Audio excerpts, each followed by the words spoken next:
spoke about, the specifications and the caliber as well in terms of, let me bring Colonel Chauhan here before I go to General Arora. Colonel Chauhan, the SIG716 is said to be 7.62 caliber. INSAS is around 5.56 caliber. So what difference, from an end user's perspective? Ajay has pointed out that it fires a larger round and, it'll have a much improved kill ratio. And the range is also said to be somewhere around 500 meters for 7.62 mm SIG716. The aspect of a smaller round, and then it is designed to injure and not kill unless until you are very close. So basically it is all about the stopping power. Now stopping power is that if the enemy is charging at you and you fire at him, will your fire be effective enough to kill him and bring him down way beyond his bayonet reach? So if you are firing with INSAS, probably answer is no, and he may end up hitting you with his bayonet before he succumbs to his injury or he falls injured. He will not be stopped. Okay. But if you fire a 7.62 round from, say, SLR or a 6 Sawyer, I haven't fired and I don't know, I'm sure it is on the similar lines, or the AK-47, the stopping power is far much better and effective, and you will be finishing the enemy much beyond before he comes and hits you. So this is the basic difference. But stopping power does not only end at the 7.62 mm. It is not that. It is also the power of the cartridge and so many other factors also add to stopping power. Well, nevertheless, if you compare 6 Sawyer to AK-47, 6 Sawyer will be 1,000 times more potent weapon in terms to what I just said. Okay. General Arora? Let me add to that. Right now, some of the problems which soldiers experienced in a INSAS 5.56 have been eradicated. The problems which were encountered were, first it was, INSAS you had the facility of firing semi-automatic once when it is on semi-automatic mode, and 3 rounds burst would be fired. But at times, despite that, it would just fire on automatic, all the rounds being fired uncontrollably. Second was the barrel was getting heated up. Okay. Third was that in cold weather the plastic magazine would crack. And the fourth major defect was that sometimes the firer would get splash of oil into his eyes.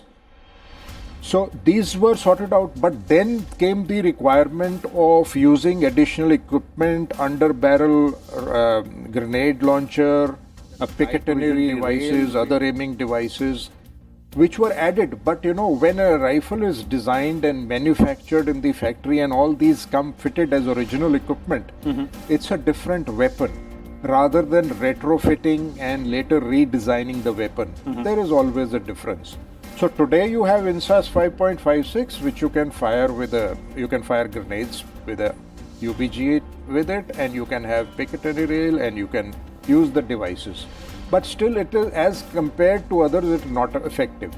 This point about 5.56 ammunition, definitely it's a smaller caliber, although armies all over the world are now rethinking and going 5.56 to 7.62. 6.8 mm is also emerging as a favorite caliber, but that remains to be seen. The Indian Army, with all its wisdom, has decided to go for 7.62. Pakistan also uses the G3 rifle, which has 7.62. Some other advanced armies also use 7.62. Although other calibers, 5.8 is also available, 6.8 is available. Okay. So now this SIG Sawyer, it's a proven weapon. It's not one of the 10 best assault rifles. It is proven, it is well designed. The extensive trials carried out on this weapon have shown that there are no problems, it's very effective, it's accurate. Now, AK-47 or AK-203, which is being manufactured, is also very efficient, very reliable, with just 8 moving parts. When a bullet is fired, there are only 8 parts which move. A rifle may have more than 80 parts if you strip the whole thing in the factory. But when you are actually using it, minimum number of parts are moving, so it does not lead to any stoppages. stoppages are mainly caused because of fouling or smoke getting deposited here and there. So these newer weapons come with chrome-lined barrels, which eliminate the fouling. Even the American AR-15 and the M14, M16 had many problems over many years, particularly in Vietnam. But now we are getting SIG716, which is a proven weapon, very effective. Many of the manufacturers will claim that the effective range is 500, 600, 1000. But actually it may not be so. If it hits, it can kill. Also a function of sighting. You should be able to aim properly and fire. If the aiming itself is such that you are covering not only the target but more than the target, the bullet can go anywhere. Okay. So it's a reliable, accurate, easily maintained, perhaps economical, because after all, 5 companies had competed for this tender, and SIG Sauer Incorporated was the winner, and it's gone through trials, and so we are getting a good weapon. But we cannot rely on an imported weapon all the time, hence the smaller quantities are AK-203 would come in picture. Colonel Chauhan, I'd like to bring you in here again on a very important point which was raised by Ajay there in terms of overall, what new things the infantry soldier has received in the recent past, changes in his gear, not only the weapon. So what all has been done and what more needs to be done from an infantry soldier's perspective here? Yeah, apart from what Ajay has said and General has said, additional things that are coming into the army which we don't come to know is the night visions that are coming. They are coming in smaller size, lightweight, with greater. Now, army is also talking about changing the uniform. The combat uniform that the talk is on. So, and the dress part that includes your boots, your various other things. Basically, the whole intention is to make that infantry soldier more comfortable in a particular kind of an environment, with equipment as light as possible, with durability as long as possible, something like that. So, it is your grenades are likely to go smaller. In fact, they have, and your equipment otherwise weight, and things are improving. Okay, so to ensure that it's a smoother run for the infantry soldier. Ajay, if you look at the way changes have been made, and you started with that, and overall holistic perspective in terms of the new rifle which our forces have now got, SIG716, that's perfectly fine. But the timeline is again a very important issue here. The demand was raised around 15 years ago.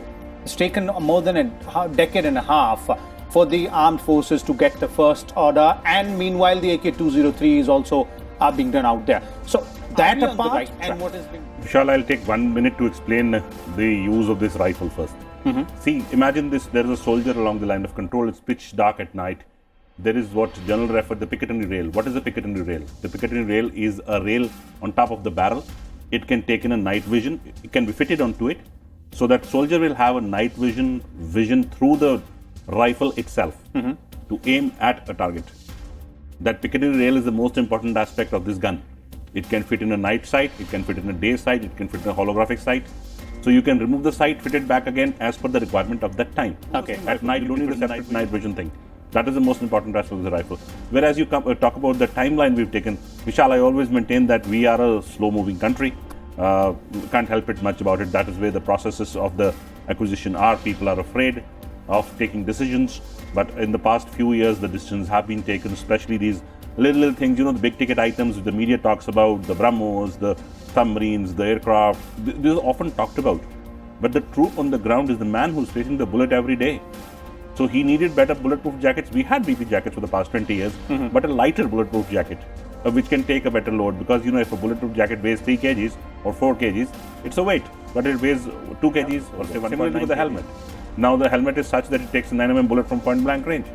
Now this is an improvement in technology. You would ask why this was not done 20 years ago.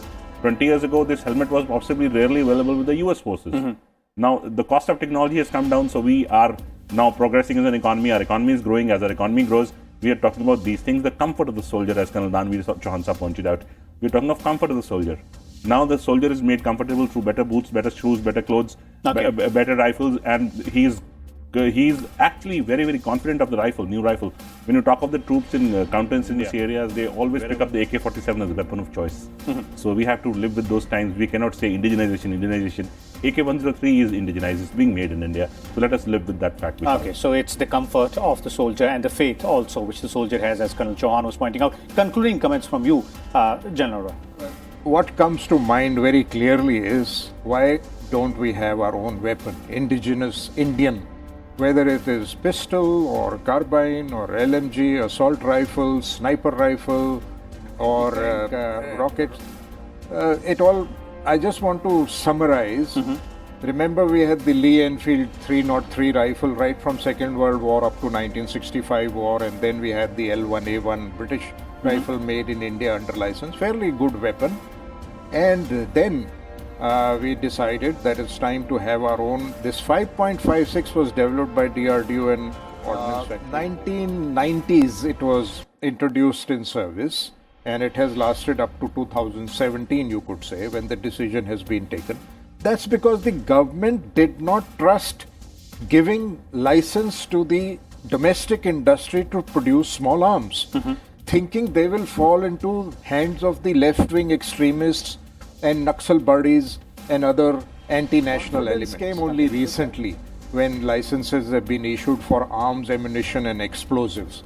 But it requires a lot of experience. Even the Americans have taken over 20 to 30 years to come to the stage when an M16 modification 4 rifle is standard issue, and it is the best weapon in the world today.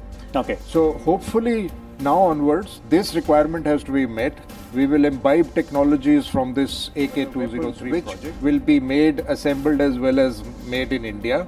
And then we will be able to produce our own weapons. Okay, thank you so much, General Arora, Colonel Chauhan, and Ajay there. So that is the summary of about new assault rifle SIG716, which the Indian Army's frontline soldiers have started receiving, and its effectiveness as well as utility on the front line. We'll come back again next week with a different topic and different set of guests. Till then, keep watching Rajya Sabha Television.